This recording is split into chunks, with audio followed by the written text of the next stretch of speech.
Washington has bid farewell to some of its cutest diplomats from Beijing. Since 2000, Mei Xiang and Tian Tian had been living in the US, where they welcomed the birth of their 3-year-old cub. On November 8th, the trio were sent to a new home on the other side of the world, in China's Sichuan province.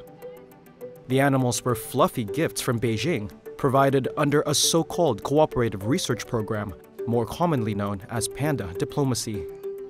As a symbol of strong bilateral ties, a number of giant pandas have been loaned to the US by China for more than 50 years. The first batch arrived at Washington's National Zoo in 1972, following then US President Richard Nixon's historic visit to Beijing the same year. Thank you very much for this lovely photo album of the pandas, and for this beautiful picture, and best of all for the gift of the pandas, which all children, whatever age, will enjoy, and I include myself in that category. Mei Xiang and Tian Tian arrived at the zoo more than 20 years ago. An initial loan agreement for a 10-year stay was renewed 3 times, with the final deal set to expire in December. As a rule, the pandas are expected to be returned to China when they reach old age. Any cubs born abroad are also required to be sent back by age 3 or 4, when pandas usually reach sexual maturity. Xiao Qi Ji, which means little miracle in Chinese, was born in 2020 through artificial insemination. His mother became the oldest giant panda ever to give birth in the US. As a diplomat in Washington, I say to them goodbye and bon voyage. As a Chinese government official, I say to them, welcome back. Giant pandas belong to China. Giant pandas also belong to the world. China has used pandas as a diplomacy tool for decades to soften its image on the global stage and strengthen ties with other countries. At present, some 65 Chinese pandas have taken up residence in 19 countries around the world. Those include the UK, Australia, Russia, Japan, and South Korea.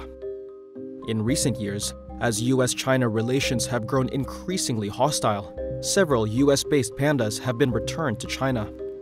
The departure of the 3 pandas from Washington came days before Chinese President Xi Jinping was preparing to travel to San Francisco. She is expected to meet US President Joe Biden during the Asia-Pacific Economic Cooperation Leaders Summit from November 14th to 17th. Some diplomacy experts say a successful meeting between the 2 leaders might pave the way for more pandas to be loaned to the US. The Washington Zoo said it plans to spend $1.7 million to renovate its panda enclosure, hoping the animals will lumber in the US Capitol once again. It's been a hard week and it's been a hard morning, but ultimately our focus today is on the safe transport of these animals to China, and it's a moment of joy because this is one more step in 50 years of a successful giant panda conservation program, and hopefully the beginning of 50 more years. The day before the pandas left Washington, visitors flocked to the zoo to say goodbye. I'd also say that tell me where y'all will be, because I want to see them, I want to miss them, and I want to hug them. The exodus left Zoo Atlanta in the state of Georgia as the only place in the US where visitors can see giant pandas.